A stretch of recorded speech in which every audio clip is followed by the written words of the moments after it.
नमस्कार साथियों, कैसे हैं आप सभी लोग। भावी थानादारों को सभी को स्वागत है, सभी को सलाम। जय हिंद, जय Bharat. Rajasthan police sub inspector की वैकेंसी बहुत जल्दी आने वाली है। बहुत ही अवेटेड वैकेंसी है। कई ऐसे विद्यार्थी जो ग्रेजुएशन की परीक्षा देकर निकले हैं और उनका सपना है वर्दी, और वर्दी में भी तारे होने चाहिए दो, क्योंकि या तो आप आरएस में जाएं, और अगर न्यूनतम अगर आप पुलिस सेवा में जाना चाहते हैं एक अधिकारी की नौकरी पर, तो आपको पीएसआई की भर्ती देनी पड़ेगी। उसके बाद आपका प्रमोशन होता जाएगा, उससे आप 2 स्टार से 3 स्टार, अशोक स्तंभ 1 स्टार, उस प्रक्रिया में आप पहुंचते जाएंगे अपनी योग्यताओं के अनुसार। बात यहाँ पर आती है कि पीएसआई की वैकेंसी क्यों मजबूरी है, क्योंकि भैया हर बच्चा ये चाहता है कि मैं थानेदार बनूँ। एक कहावत के साथ मैं इसको प्रारंभ करना चाहूँगा कि एक बार एक गाँव की बात है कि एक कलेक्टर महोदय गाँव में आए, तो गाँव में कहा जाता है कि कलेक्टर साहब आए, चलो उनसे मिलने चलते हैं। तो गांव के लोग कहते हैं थानादार थोड़ी आया है, कलेक्टर ही तो है ना, थानादार तो नहीं आया ना। यानी कि उसका रुतबा समाज के क्षेत्र में इतना ज़्यादा है, क्योंकि वह गांव के, शहर के सभी लोगों से, जो आम नागरिक है, उनसे लगाव वाली ये नौकरी है। और सेवा का सबसे अच्छा मौका आपको इस भर्ती के माध्यम से देखने को मिल सकता है। तो पीएसआई की वैकेंसी के लिए आपको 4 चांद लगा लेने हैं। 4 चांद से मतलब 4 चांद और 4 तारे, 2 तारे इधर 2 तारे इधर, 2 स्टार। यानी अब जो लक्ष्य है वह पीएसआई का हमारा होना चाहिए, पुलिस सब इंस्पेक्टर। इसमें प्लाटून कमांडर और आईबी, उसके बाद नॉर्मल पुलिस स्टेशनों में आईबी में और प्लाटून कमांडर यानी आरएसी के रूप में अलग अलग वैकेंसीज निकाली जाती है, टीएसपी और नॉन टीएसपी के क्षेत्र में। बहुत ही अच्छी वैकेंसी है, जिसमें मैं मोटी मोटी बात करेंगे, सभी भर्ताओं पर चर्चा करेंगे। क्या योग्यता होनी चाहिए, आयु कितनी होनी चाहिए, वेतन कितना मिलता है, और क्या पेपर के पैटर्न क्या होते हैं, ठीक है, माइनस मार्किंग होती है या नहीं होती है, सब हम ऑथेंटिक नोटिफिकेशंस के माध्यम से ही बात करेंगे। हाँ, नोटिफिकेशन मैं पुराने वाले नोटिफिकेशन से यहाँ पर चर्चा करूँगा, क्योंकि चीज़ें वो बदलने वाली नहीं है। वहाँ पर जो चीज़ों की बदलाव है वो मैं आपको स्पष्ट तौर पर यहाँ पर बताने वाला हूँ। चलिए, अब अगर हम दोस्तों बात करें तो सबसे पहले हम पहुँचते हैं, देखिए शैक्षणिक योग्यता क्या होती है, शैक्षणिक योग्यता क्या होनी चाहिए, उसके बारे में बात करें। क्योंकि सबसे पहले तो हमें भैया ये तो पता हो कि हमारी क्वालिफिकेशन क्या है, क्या हम उस क्वालिफिकेशन के तहत फॉर्म भर सकते हैं या नहीं भर सकते हैं। तो देखिए, सबसे पहले अनिवार्य शैक्षणिक योग्यता की दोस्तों मैं बात कर रहा हूँ। ये यहाँ पर कह रहे हैं कि भैया अनिवार्य शैक्षणिक योग्यता के अंतर्गत आपको क्या करना है, किसी भी एनी यानी must hold a degree any of the university act of central, यानी कि जो सीधी सी बात है, आपको क्या होनी चाहिए, स्नातक। क्या होना चाहिए, स्नातक आपकी न्यूनतम योग्यता होनी चाहिए, जो हमारे संविधान में रजिस्टर्ड या जो ऑथेंटिक है, यूनिवर्सिटी ग्रांट कमीशन एक्ट 1956 यानी यूजीसी एक्ट 1956 के तहत जो हमारे विश्वविद्यालय हैं, वहाँ से आप किसी भी स्ट्रीम के हों, आप आर्ट्स के हों, आप साइंस के हों, आप कॉमर्स के हों, आपने बीबीए किया हो, ठीक है, आपने बीसीए किया हो, यानी जो ग्रेजुएशन लेवल की जो डिग्री है समकक्ष, चाहे से वो किसी भी स्ट्रीम से हो, आप सभी मेरे साथियों पीएसआई का फॉर्म सबमिट कर सकते हैं। पर क्या एक मुद्दा आता है, आपने ग्रेजुएशन तो कर ली, पर क्या आपने वो न्यूनतम उम्र तक आप पहुंच गए हैं जिसको लिए आपको न्यूनतम क्वालिफिकेशन चाहिए। तो न्यूनतम उम्र के बारे में भी हम यहाँ पर बात करेंगे। देखिए, न्यूनतम 20 वर्ष एवं अधिकतम 25 वर्ष से कम। तो यानी देखिए 20 से 25 वर्ष ये है जनरल के लिए। अब मिनिमम आयु में कोई बदलाव नहीं होगा, वैसे ये 21 वर्ष थी पर 1 वर्ष कम कर दिया गया था, तो आप इसे 21 वर्ष मान सकते हैं, ठीक है। पर 25 वर्ष की जो आयु है उसमें देखो कुछ छूट मिलेगी, यहाँ पर 5 वर्ष की, यहाँ पर भी 5 वर्ष की, यहाँ पर 10 वर्ष की। ये कैसे हैं, तो राज्य के अनुसूचित जाति, अनुसूचित जनजाति, पिछड़ा वर्ग एवं अति पिछड़ा वर्ग के पुरुषों को 5 वर्ष यानी कि ये 30 साल तक क्या दे सकते हैं, पीएसआई की वैकेंसी का एग्जाम दे सकते हैं। सामान्य वर्ग की महिलाएं, राजस्थान राज्य की आर्थिक रूप से कमजोर यानी ईडब्ल्यूएस की महिलाएं हैं, उनमें भी 5 वर्ष की छूट दी गई है, ठीक है।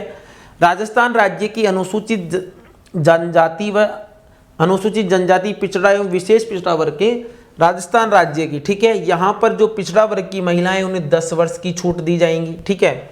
और जो भूतपूर्व सैनिक हैं उन्हें 40 साल तक वो क्या कर सकते हैं, जिनकी अधिकतम सीमा 40 वर्ष है, वो भी पीएसआई का फॉर्म भर सकते हैं।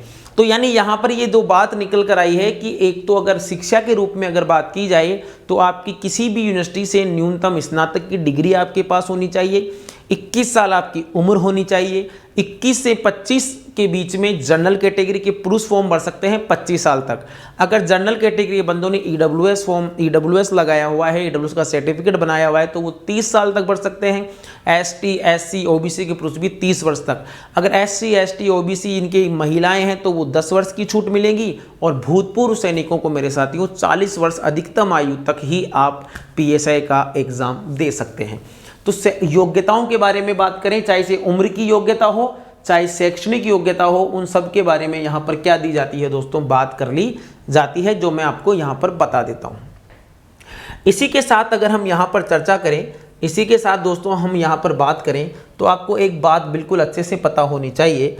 देखो वेतनमान क्या है, वेतनमान क्या है। A11 4200 पे ग्रेड की नौकरी है और राज्य सरकार के नियमानुसार परिवीक्षा काल में नियत मासिक वेतन दे होगा। कितना दे होगा, बिल्कुल एक फिक्स्ड जो पेमेंट है वो आपको 2 साल तक यहाँ पर क्या किया जाएगा, दिया जाएगा। 2 साल तक आपको फिक्स वेतन यहाँ पर आपको दोस्तों मिलेगा। तो उसके बारे में भी आपको पता होना चाहिए। क्या पता होना चाहिए, फिक्स वेतन आपको मिलेगा। वो क्या होता है, लगभग 35,400, जो कि परिवीक्षा काल में 4200 पे ग्रेड के तौर पर एक मिनिमम पेमेंट जो मिलता है 35,400 रुपये के लगभग है। अच्छा खासा सैलरी है, कोई दिक्कत नहीं है, बहुत शानदार नौकरी है, सम्माननीय नौकरी है। ठीक है, उसके बाद हम आगे बढ़े। अब बात आती है गुरुजी चयन प्रक्रिया की क्या बात करें। चयन प्रक्रिया की बात अगर यहाँ पर की जाएगी तो चयन प्रक्रिया की बात में अगर मैं बात करूँ तो ये तो पिछले वर्ष का है, इसको तो हम हटा देते हैं, अभी वो नहीं आई है। पिछले वर्ष की अगर योग्यता की बात करें तो अभ्यर्थियों को चयन प्रतियोगी परीक्षा, शारीरिक दक्षता एवं साक्षात्कार, यानी 3 टाइप हैं। एक तो आपका रिटन एग्जाम होगा, रिटन एग्जाम होगा, उसके बाद आपका फिजिकल होगा, फिजिकल होगा, उसके बाद आपका इंटरव्यू होगा। क्या होगा, इंटरव्यू होगा। ठीक है, फिजिकल कॉल यानी रिटन एग्जाम्स में आप पास होंगे फिजिकल कॉल के लिए, फिर फिजिकल कोर्स और रिटन कॉल के से फिर आप फिजिकल में पास होंगे तो फिर आपको कॉमन रूप से नंबरों के हिसाब से इंटरव्यू कॉल दिया जाएगा और वो इंटरव्यू कॉल के बाद आप फाइनल सिलेक्शन लेंगे। परीक्षा का स्थान व तिथि के संबंध में समय पर सूचित कर दिया जाता है। यह परीक्षा ऑनलाइन या ऑफलाइन कैसे भी ली जा सकती है, वैसे ऑफलाइन ही होती है और सभी प्रश्न वस्तुनिष्ठ प्रकार के होंगे, यानी एमसीक्यू टाइप के क्वेश्चन यहाँ पर किए जाएंगे। क्या किए जाएंगे, एमसीक्यू टाइप के क्वेश्चन दोस्तों आपसे यहाँ पर किए जाएंगे। तो परीक्षा पैटर्न में एमसीक्यू टाइप के क्वेश्चन होंगे। अब मुद्दा ये आता है गुरुजी एमसीक्यू टाइप के क्वेश्चन तो होंगे पर क्वेश्चन कैसे होंगे, तो चलिए यहाँ पर बात करते हैं। यहाँ पर आपको 2 पेपर देखने को मिलेंगे। कितने पेपर देखने को मिलेंगे दोस्तों, 2 पेपर।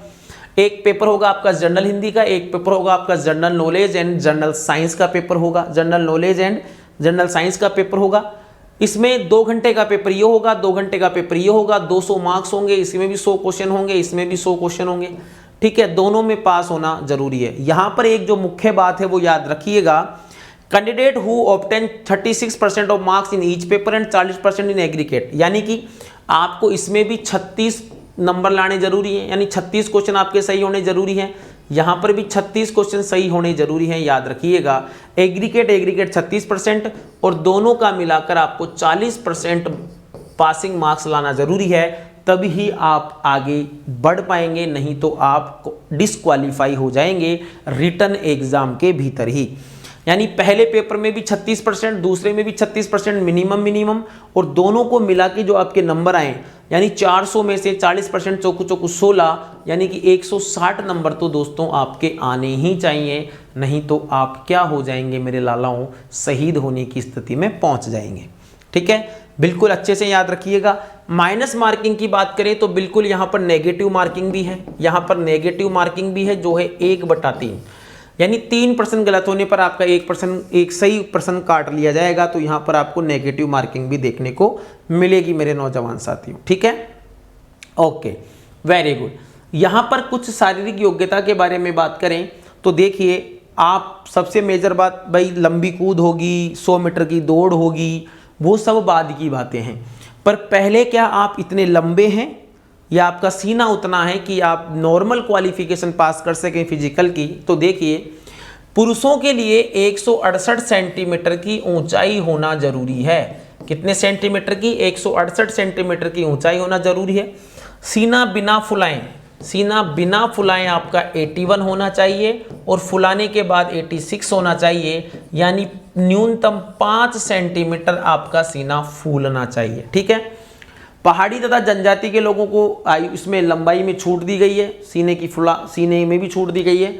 महिला उम्मीदवारों की ऊंचाई एवं वजन 152 सेंटीमीटर और इनका 52 सेंटीमीटर तो होना ही चाहिए, पर इनका वजन भी कहा गया है कि भैया 47.5 केजी से कम वजन नहीं होना चाहिए, 47.5 केजी से, क्योंकि महिलाओं में वजन की थोड़ी दिक्कत रहती है। ठीक है, याद रखिएगा। पेपर पैटर्न के बारे में मैंने आपको बता दिया है। लास्ट में चलते हैं, अब क्या है, ये सीने वीने के बारे में मैंने आपको बता ही दिया है, ये सारी बातें आपको याद रखनी है। और SSO ID के माध्यम से आप अपने फॉर्म फिल कर सकते हैं, SSO ID के माध्यम से अपने फॉर्म फिल कर सकते हैं। अगर आप हमारे साथ जुड़कर PSI की तैयारी आज से ही स्टार्ट करना चाहते हैं, किसकी तैयारी, PSI की तैयारी आप से ही स्टार्ट करना चाहते हैं, तो इसके डिस्क्रिप्शन में एक गूगल फॉर्म लगा हुआ है मेरे साथियों। क्या लगा हुआ है? गूगल फॉर्म लगा हुआ है। उस गूगल फॉर्म को आप आज ही मेंशन कर दीजिए, और जो आप अपने कंधों पर 2 तारे लगाने का सपना लेकर चले हैं, उसे आज ही साकार कर लीजिए। मैं और गणेश सर आपसे बिल्कुल बात करूंगा। उस गूगल फॉर्म में आप जैसे ही पूरा फिल करते हैं और आपकी जितनी भी समस्याएं हैं उनका समाधान तुरंत किया जाएगा। तो आज ही गूगल फॉर्म डिस्क्रिप्शन में लगा हुआ है, उसे आज ही फिल कर लें और जो आपका डाटा है वो हम तक पहुंचाएं, ताकि हम आपसे बात कर सकें। धन्यवाद साथियों।